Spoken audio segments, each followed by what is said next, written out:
Legendary Heroes, a Gauntlet Dark Legacy based fic.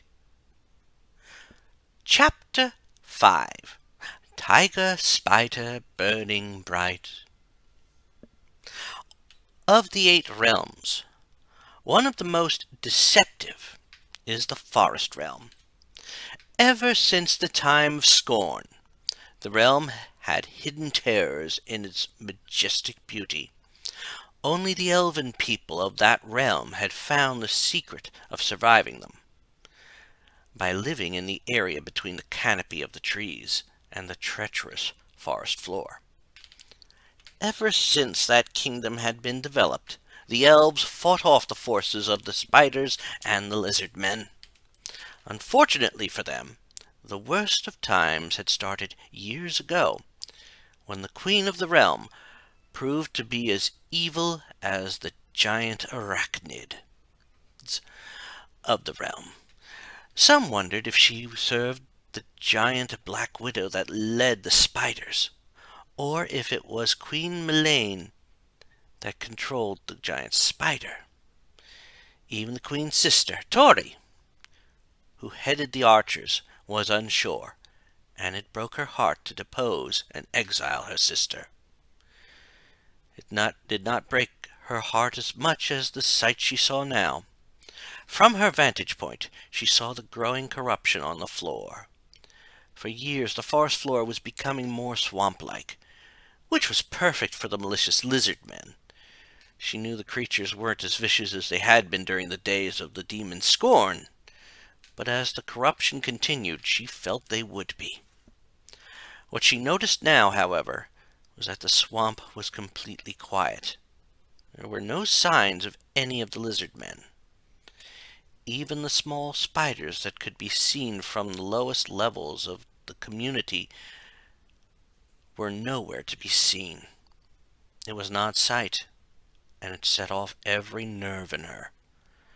Where had all the creatures gone? She received her answer when she heard a commotion coming from another area. She quickly bolted through the catwalks, bridges, and other parts of the tree-born country before finally reaching where a majority of the archers were. All were gazing out in the distance, many with their bows trained on something. This led to Tori asking the question that all leaders ask: "What's happening?"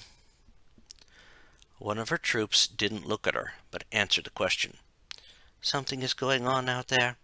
The lizard men and the spiders are rallying over there, near the distant ramp. That ramp wasn't there earlier today." She nodded and did some quick mental calculations. "That's not good. That ramp must be near one of our catwalks, one that is undefended. We will need to make sure that there is someone—" Tori's words were cut off as loud screams cut through the air. As one of her archers made their way to the location, she felt the ramp was near, and wasn't surprised by the spiders and lizard men now on the pathway. Without waiting for a command, all the archers fired their bows, and the creatures quickly died. Once the last of the creatures died, Tori turned to her archers. "We need to stop this before it gets out of hand. I want several archers to work their way down this ramp, destroying it where it connects to our home. By the size of it, it looks like our biggest threat will be above us. I'll take care of that one." She watched as the others nodded and moved out. When they had all gone, Tori ran back to the archer's barracks and opened a special case. In it was a huge pair of bellows. Ages ago, when the giant spiders had been aggressive once before, they were led by a foul giant spider. Some said the creature had been the same Black Widow spider. But things about the legend got muddled over the years. One of the early archers, at the time a male named Questor, had managed to get venom of that spider into the bellows, making it a devastating weapon. Tori was certain only a spider of that size would be able to create the webbing ramp that led the creatures into her people's home. With the bellows in hand, Tori bolted back to the ramp and started rushing up it. As she ran, she noticed that in the far-off trees, humanoid-like creatures were starting to leap about. She once heard legends about dryads, but these could not be them. These looked like evil. Looked evil even from a distance. They looked like something she thought might be treants. But she always assumed they would be larger. Still, if they made it to their community, her people might not survive. They respected the trees. Eventually, Tori reached the top of the webbing ramp, and what she saw there made her shiver. It was the largest spider web anyone had ever laid eyes on. At the edge, opposite her, Tori saw a huge black widow spider, one that could easily trap any person in seconds and kill them just as quickly. The most unnerving thing was what was sitting on top of that spider, as if the spider wasn't a threat, but an ally. It was her sister, Melaine. As she stood there, Melaine addressed her. "Ah, my dear sister, did you come realizing the folly of opposing me and want to join the winning side? Or do I have to kill you? I really hope it's the latter, since you exiled me." Tori snapped out of her shock and held up the bellows. "No, it won't be either of those two. I don't know how you are controlling that thing, but its kind will kill the people." She started to pump the bellows, but stopped when she heard her sister laughing at her. She glared at the evil woman and said, "And what are you laughing?" She didn't falter in her stance when the giant spider started to advance. She did gasp, however, when her sister responded to her question. "Oh, this thing isn't in my control. We are working together. I knew long ago that the demon Scorn would return, and that this spider was his minion. I struck up a deal long ago. She's quite intelligent. She knows how those bellows were created, and the way to defeat their power. It also knows that our kind would be perfect food for her children. I provide it, and in return Scorn blesses me with the whole forest to rule." That last statement was all Tori could take. She pumped the bellows, and a toxic green cloud left the thing and struck the giant spider, as well as Tori's sister. The forest would be safe from two threats now. She watched almost in satisfaction as the cloud engulfed the two, her sister sitting on the spider. She would have taken a bit of pleasure in it, but her near satisfaction was quickly destroyed as she watched what unfolded. Something about the cloud caused the two figures to writhe in agony. But then she heard wicked laughter coming from the cloud. She was so stunned by the event, she almost didn't jump away when a whip strike came from the cloud.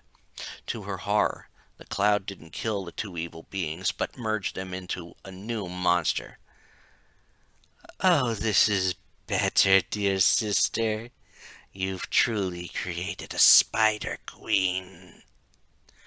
She jumped again as another whip strike came at her, and pulled out her bow.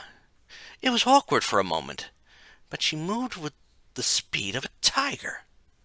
She quickly knocked 6 arrows and hit 4 of the legs, the other 2 stopping whip strikes. She then paused, amazed that her hands were now paws, tiger paws. For a moment the old legends came back to her. When Questor had used the bellows, he had become a humanoid tiger. Somehow, she had become a tigress. Was this an omen that the fiend in front of her truly was the servant of Scorn? If it was, then maybe another attack from the bellows would destroy the creature she had somehow created. Tori's momentary musings turned out to be disastrous, as the Spider Queen's whip wrapped around the bellows and allowed the monster to whip it away, the item flying out of the forest. With the speed of a tiger, she shot more arrows, keeping the monster at bay and severing several parts of the web. Just as she returned to her human form, she had fully cut the ramp away from the huge web. She looked at the monster and said, "I will stop you, Melaine." She dashed down the ramp as the roars came from the creature. Still, the encounter told her many things. First off, she was the archer of legend now, and it was her goal to stop this beast. The second was that she would need to retrieve the bellows again, and that they flew off in the direction of the desert lands. The last thing she realized was that she could not take on the queen spider alone. She would need help, and unfortunately, it could not be her archers. When she reached the rest of her people, she saw her second-in-command come up to her. "Were you able to stop the spiders? And where are the bellows?" Tori could already see that the question had an undesired effect. The others were starting to worry. They were right to do so, but Tori knew they needed to stay calm. She held up her hands, and everyone quieted down. She knew what she would say would not make people happy, but it was better they be prepared than to be slaughtered. "I was not able to stop them. Melaine was there, and she had teamed up with the foul creatures. What is worse is that she and the giant spider merged, and in a moment of surprise got the bellows and flung them away. I must leave the forest realm and go find them." She heard the others start to protest and even volunteer to find them, but she shook her head. Finally, her second-in-command spoke again. "You have to go to the tower at the far end of the swamp." When she nodded, her second-in-command understood. "Fair enough. What are your orders for us?" Tori inwardly breathed a sigh of relief. She then looked at the others.